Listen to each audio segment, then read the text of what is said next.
Hi, my name is Leonard Evans. I'm a scientist with a doctorate in physics from Oxford University, England.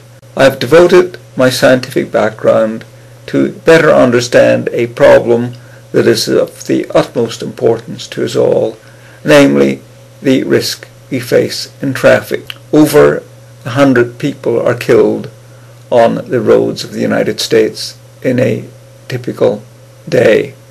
My work in traffic safety is well recognized through receiving just about every award that is available for such work, including election to the National Academy of Engineering. My work is described in many publications, particularly my two books, Traffic Safety and the Driver and Traffic Safety. These are widely available from, for example, Amazon.com or from other sources as listed in my website, science-serving-society.com. You might be wondering, what is Science-Serving Society? The simplest answer is it's what you're looking at. Science-Serving Society is an informal, one-man organization I formed to continue research and other professional activities after completing a 33-year career with General Motors Research Labs in Warren, Michigan. A chapter in my book, Traffic Safety, is titled The Dramatic Failure of U.S. Safety Policy. Key feature of this dramatic failure is that it is one of our best-kept national secrets. Almost nobody seems to have heard of it. Yet, in the 1970s, the U.S. had the safest traffic in the world, whether measured by the number of deaths per 1,000 registered vehicles or the number of traffic deaths per 100 million miles of travel. We have now sunk from number 1 position to number 16, and we keep sinking. To get some insight into how this happened, let us look at how the number of deaths per year has changed since the beginning of the last century. In the early days of the 20th century, very few people died on our roads because there were very few motorized vehicles. As motorization increased, the number of traffic deaths also increased dramatically. The number of deaths responds to major world events like the Great Depression with the dip here and the Second World War with the dip here. We anticipate that there will be a decline in response to the present economic problems in the world. The number of deaths reached a peak of just under 55,000 in 1972 and has been drifting somewhat downwards since that time. We want to compare the US to other countries. We have a lot more people and vehicles, so we need some way to standardize it. I'm going to use the reference year 1979 and the time interval between 1979 and 2002. I'm picking these 2 years because they are exactly the same 2 years as used in the chapter in the book, which provides all the technical details. The same data in this box is shown in the next graph, but in a finer scale, which enables us to see more clearly what has happened. We've assigned the number 100 to the number of deaths in 1979, and we see that over the period the number of deaths did drop by some 16%. If that's all we knew, we might be saying that we have done quite well. But in order to know how you've done, you need to be able to compare your own performance to somebody else's. When we look at other countries, we observe the following. In Great Britain, the number of deaths in this same period declined by almost half. In Canada, they declined by more than half. In Australia, by more than half.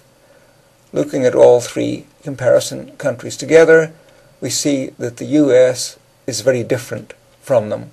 These three countries reduced their traffic deaths by about half in the same period, in which they fell just 16% in the United States.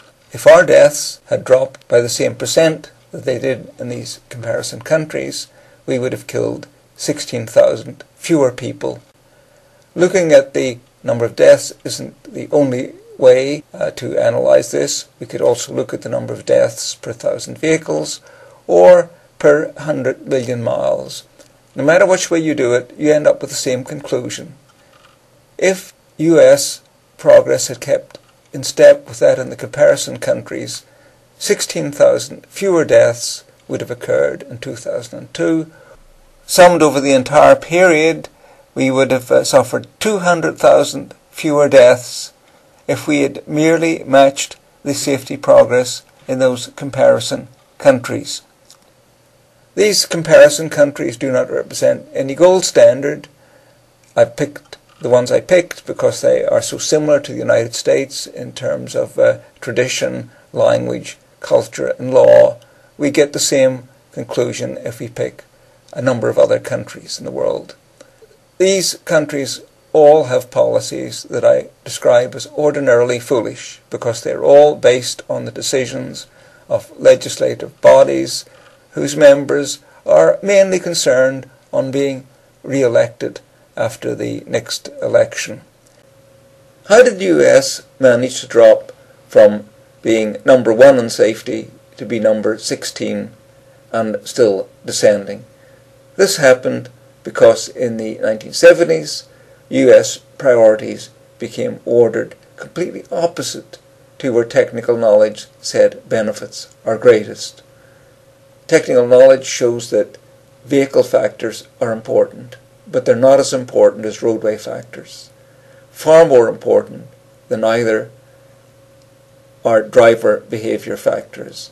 Public policies that address how people drive in traffic generate safety benefits that are far larger than any policies addressing how vehicles behave when they crash. This topsy-turvy emphasis occurred because US policy was formulated by ideologically driven lawyers lacking knowledge or interest in technical matters. This type of leadership emerged because of the uniquely powerful influence of law on all aspects of US society.